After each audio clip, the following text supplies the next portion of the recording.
Muchas gracias, Intendente. Y ahora invitamos a Ed Murray, Mayor of Seattle, por favor. Thank you very much. And now over to Ed Murray, Mayor of Seattle. Good afternoon. It is an honor to be here. And to my fellow mayors and to Governor Brown for the opportunity to share ideas with you today. The words of Pope Francis are leading us to a new understanding of climate change, and particularly how it impacts the poor. I hope that this conversation will awaken the world to this reality. Too often we address climate change in terms of its economic impact and/or its environmental impacts. The Pope has made a point that we also must address it in terms of the moral imperative. As the mayors of the world's most dynamic cities, we have an incredible opportunity to change the conversation and carry the Pope's message forward. The city of Seattle was named after a Native American chief. We are in the northwest corner of the United States. We are surrounded by incredible water and mountains and forests. But climate change is already threatening our quality of life. Drought and shorter winters have reduced the mountain snowpack, and it's affecting our hydroelectric power, our fish, and our food products.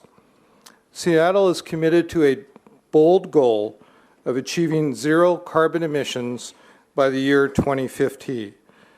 That's 2050, not 2015.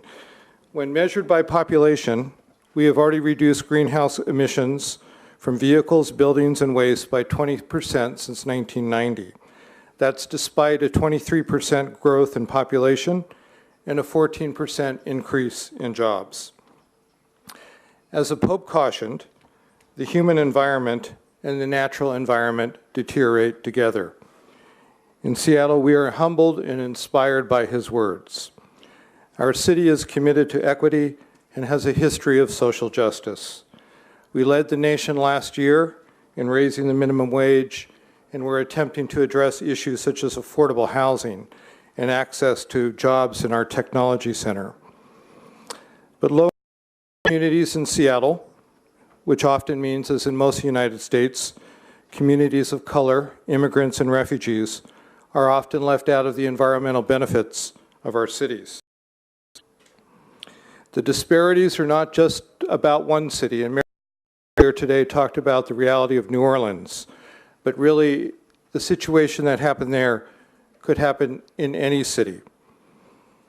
We can fit our homes with solar panels and we can build lofts, but those solutions are costly and they do not have a direct immediate impact on the very poor amongst us. By bringing us together today, the Holy Father has provided a once-in-a-lifetime opportunity. Seattle is addressing that through a series of initiatives by focusing on the poor. On Earth Day, I launched a new initiative called Equity in the Environment.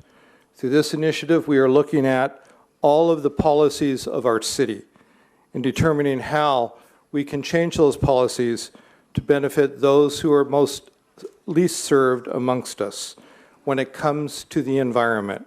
Not just simply dealing with issues of poverty, but dealing with issues of poverty as it deals with the environment.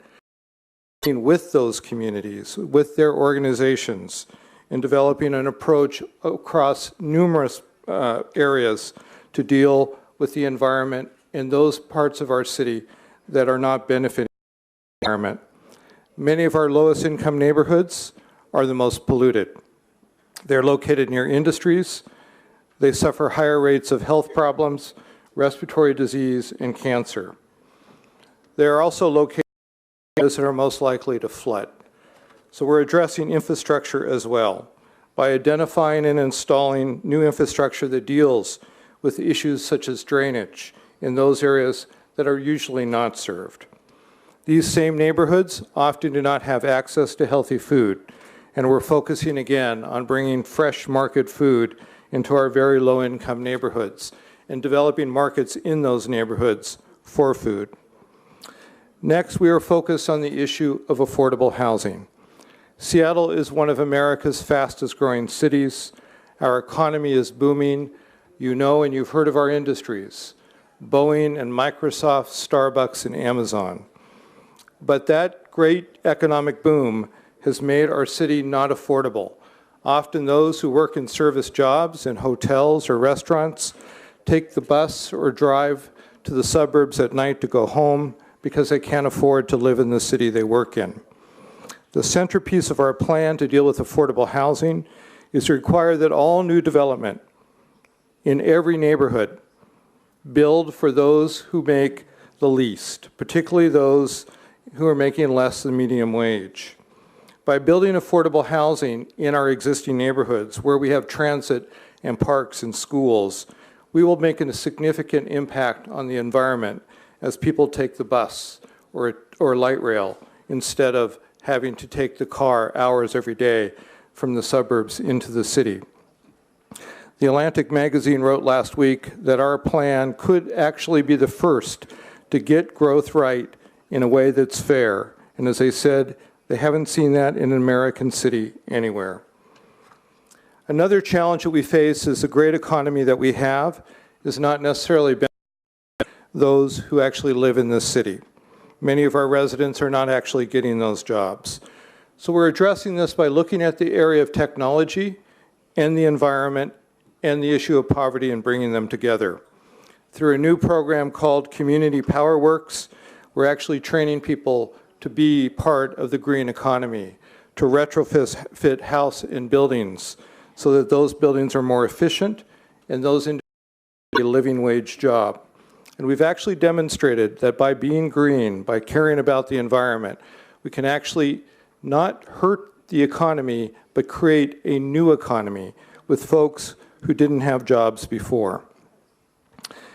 I'm trying to go fast here because I know the Holy Father is on his way. So in concluding, I do want to say two things. First of all, on the issue of human trafficking, like many of you, Seattle's trying to develop new and innovative approaches to this. But when it comes to human trafficking and sexual exploitation, one of the things we're trying to come to grips with is who are the most vulnerable and why are they the most vulnerable. We know that women are. We know that children are. But we also know that there's a group within that group that is even more vulnerable: gay, lesbian, bisexual, and transgender people and children. We must address the roots of all of the reasons that people to sexual exploitation and human trafficking if we are to get at the root causes and finally deal with it. Seattle University, which is a Jesuit university in our city, has a great leader in Father Somberg. He wrote an editorial piece recently in our newspaper. Father Somberg, the Pope's letter on the environment, the consistent focus is not on ourselves, but on others, on the poor and the most vulnerable. He wrote, "It is a joint call to solidarity with those who are most in need of our efforts because they are the ones who most experience the destructive effects of climate change. We are the ones who can most do what is needed to mitigate the effects causing their suffering. We are called to look beyond ourselves to others to ensure and protect the human dignity of the most vulnerable out of our own humanity." The City of Seattle looks forward to working with cities around the world as we move towards Paris. Thank you very much